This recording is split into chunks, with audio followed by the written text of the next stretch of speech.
Satanás veio do céu? Muitas pessoas gostam de criar histórias ou imaginações sobre as histórias bíblicas. De fato, ou analisamos um livro pelo conteúdo de forma criteriosa, ou esse livro perde sentido e se torna à vontade de qualquer um. Um livro deve ser analisado pelo seu conteúdo de forma crítica e lógica e não de forma emotiva e racional. Por exemplo, Satanás veio do céu? Essa pergunta poderia ser respondida com o seguinte verso: Mas ele lhes disse: Eu via Satanás caindo do céu como um relâmpago. A Bíblia relata que quem disse isso foi Jesus, definindo que Jesus viu Satanás caindo do céu. O termo céu vem do grego ouranos, e conforme o texto está falando do reino celeste, o verbo via está no pretérito do indicativo, ou seja, está falando de algo no passado. A definição completa do texto seria que Jesus, antes de estar como homem, viu a Satanás caindo do céu. Mas como seria essa história? E houve batalha no céu, Miguel e os seus anjos batalhavam contra o dragão, e batalhavam o dragão e seus anjos, mas não prevaleceram, nem mais o seu lugar achou nos céus. E foi precipitado o grande dragão, a antiga serpente, chamada o Diabo e Satanás, que engana todo o mundo. Ele foi precipitado na terra e os seus anjos foram lançados com ele. Veja que Jesus disse que tinha visto Satanás cair. Ou seja, esse texto remete ao passado, mostrando o erro dos anjos, no qual ainda vemos outro texto. Porque se Deus não perdoou aos anjos que pecaram, mas havendo-os lançado no inferno, os entregou às cadeias da escuridão, ficando reservadas para o juízo. Assim temos que os textos unidos demonstram que Satanás e seus anjos foram lançados, demarcando o pecado. O pecado, no sentido geral da palavra, significa erros. De fato, todo erro é pecado. No Antigo Testamento ainda temos o verso: Como caíste do céu, ó estrela da manhã, filha da alva, como foste lançado por terra, tu que debilitava as nações. Esse verso equilibra com todos os outros, demonstrando que Satanás veio do céu. Aqui o termo estrela da manhã foi definido por Lúcifer, que significa portador de luz. Em hebraico, Heilel, que significa aquilo que tem luz. A estrela da manhã era chamada Heilel, por ser portadora de luz, e os anjos são definidos como portador de luz. Vemos nos versos: E tu dizias no teu coração: Eu subirei ao céu e acima das estrelas de Deus exaltarei o meu trono, e no monte da congregação me assentarei da banda dos lados do norte. Subirei acima das mais altas nuvens e serei semelhante ao Altíssimo. E contudo levado serás ao inferno, ao mais profundo do abismo. Aqui temos já uma construção muito forte de que Satanás, como anjo de luz, tenha sido lançado para a terra, pois tal desejaria ser como o Altíssimo. O que vemos a necessidade da batalha no céu. E vemos ainda no verso: E não é maravilha, porque o próprio Satanás se transfigura em anjo de luz. O que demonstra que Satanás e Lúcifer são o mesmo indivíduo, tendo que Satanás é o nome determinado a Lúcifer após ter caído. Mas ainda podemos ver o seguinte verso que diversas pessoas gostam de analisar.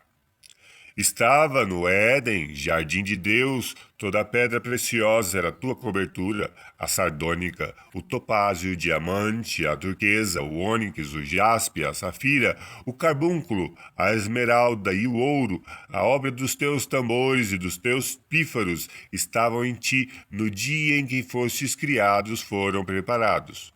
Tu eras querubim ungido para proteger, e te estabeleci, no monte santo de Deus estava, no meio das pedras afogueadas andava. Perfeito eras nos teus caminhos, desde o dia em que foste criado, até que achou iniquidade em ti. Na multiplicação do teu comércio se encheu o teu interior de violência, e pecaste. Pelo que te lancei profano, fora do monte de Deus, e te farei perecer, ó querubim protetor, entre as pedras afogueadas. Depois de tudo o que lemos, parece muito simples compreender que esse texto fala também de Satanás. Mas existe um texto acima que diz assim: Veio mais a mim a palavra do Senhor, dizendo: Filho do homem, levanta uma lamentação sobre o rei de Tiro e diz-lhe: Assim diz o Senhor Jeová: Tu és o aferidor da medida, cheio de sabedoria e perfeito em formosura. Segundo essa parte do verso, o texto define para o profeta falar uma lamentação sobre o rei de Tiro.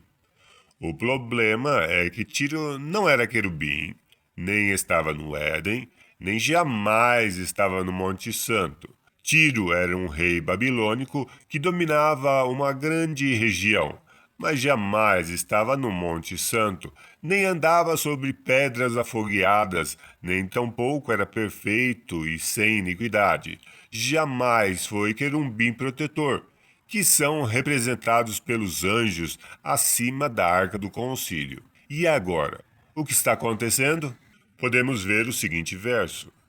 E chegaram à outra margem do mar, a província dos Gadarenos. E saindo ele do barco, lhe saiu logo ao encontro dos sepulcros um homem com um espírito imundo, o qual tinha sua morada nos sepulcros, e nem ainda com cadeias o podiam alguém prender.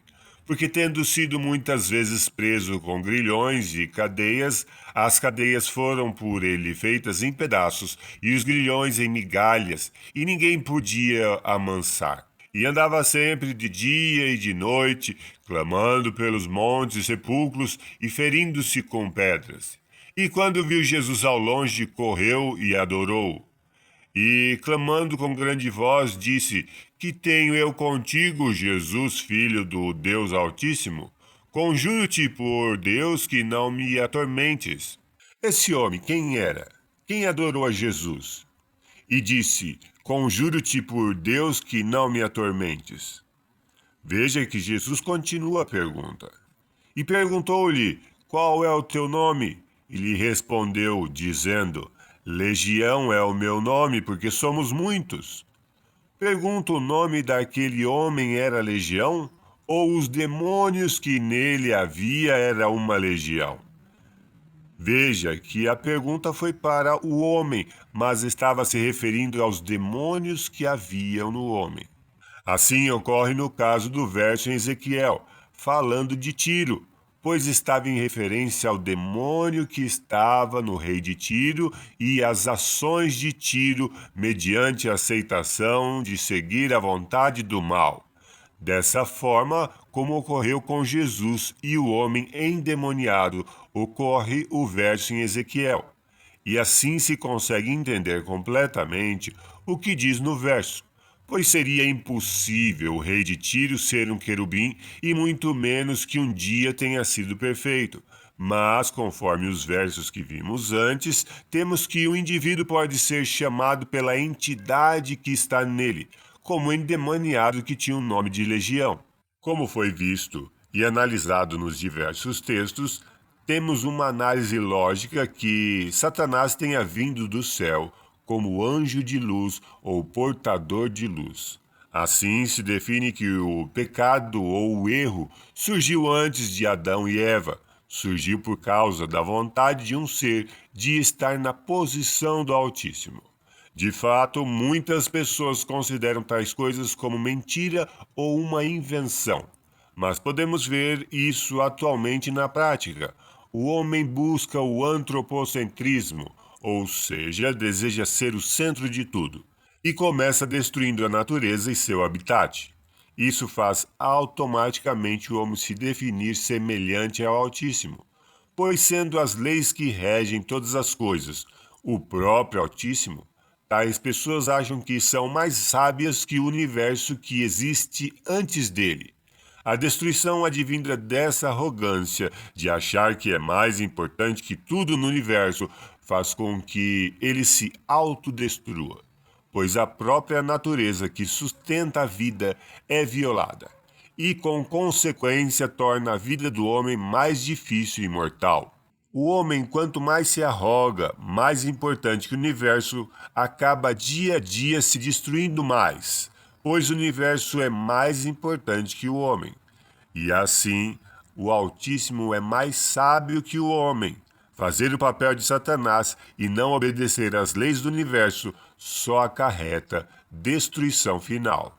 Se você busca mais conteúdo de diversas áreas, visite o site reformadoresdasaude.com. Novidades e conteúdos detalhados podem ser encontrados lá, com sistema de pesquisa e organização de texto e vídeo.